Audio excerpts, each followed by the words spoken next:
Netflix's Italian thriller Vanished into the Night has become the streamer's top international movie in America for the week of July 14, 2024. The film's position in the top 5 movies proves Netflix has been successful at convincing people they should check out foreign films. Vanished into the Night, a remake of the Argentine-Spanish movie Seventh Floor, Septimo, is directed by Renato de Maria and revolves around Pietro, Riccardo Scamarcio, a father to 2 children who's on the verge of divorcing when someone takes his children. The movie may be a hit on Netflix, but it hasn't done so well with reviewers, with a 40% critics score on Rotten Tomatoes and only 13% with audiences as of this writing. Pramit Chatterjee from Digital Media Talkies said it best: "Nobody associated with Vanished into the Night seems to be interested in entertaining the viewer. The whole exercise feels like a contractual obligation rather than a project that everyone is passionate about. So if you're here because you want to know what happens, but you want to avoid watching the movie, more power to you." What is Vanished into the Night about? Vanished into the Night is about the kidnapping of Pietro's children, Bianca, Gaia Colelti, and Giovanni, Lorenzo Ferrante, and what he must do to get them back. This would be complicated enough in the best of times, but Pietro and his wife, Elena, Annabelle Wallace, are right in the middle of divorce proceedings. Still, Elena, who is away in Milan, rushes back to their home in Bari, Italy just in time to hear Pietro get a call from a man demanding €150,000 in ransom for the children's safe return. Neither of them has that kind of money, but as Elena points out, Pietro knows someone who does, his former friend Nicola, Massimiliano Gallo. So Pietro asks Nicola for the cash, which he is willing to give him, but first Pietro has to pick up drugs for him.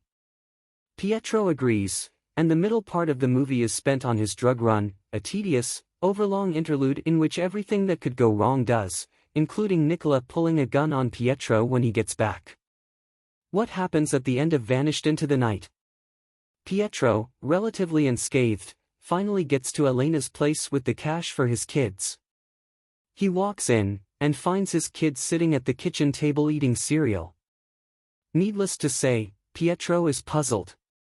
Then Elena walks in and denies knowing anything about a kidnapping or about the drugs Pietro just smuggled to get €150,000.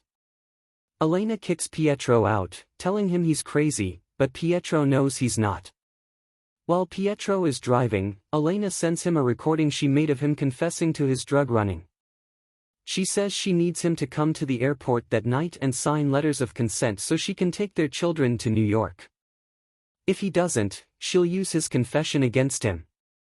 After their horseback riding lesson, he tries to get his children to confess that Elena was responsible for taking them from his home, but they don't seem to remember. Disappointed, Pietro goes into his children's room in his home and sees an unflushed drug wrapper in the toilet. At the beginning of the movie, he showed his son that he had to push the flusher twice to get it to work. The person who tried to discard this didn't know the rule. Pietro goes to Elena's home and finds that the wrapper is from a pack of oxycodone. Pietro puts together that Elena used oxycodone to subdue the kids when she took them from Pietro's house. Pietro can now prove something that will get Elena in trouble too.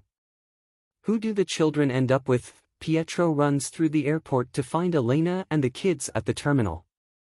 He tells them that there's been a change of plans. Elena is now going to America alone. Pietro shows Elena the wrapper of the pill she used to drug their kids. Elena is beside herself.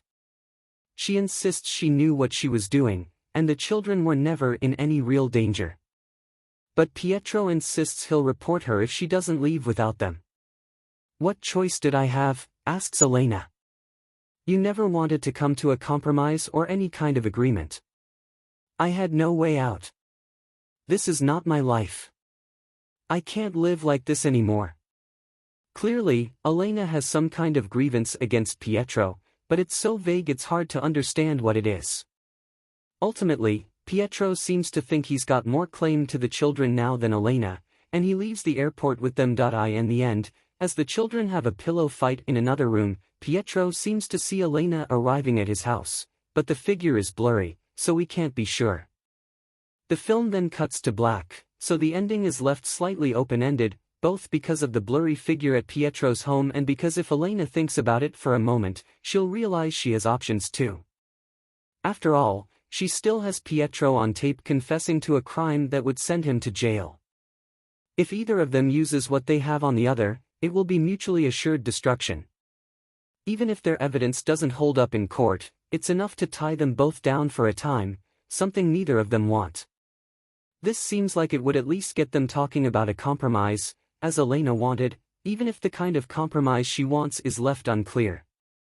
Needless to say, though, the whys of this movie are so vague it's hard to say who's right and who's wrong.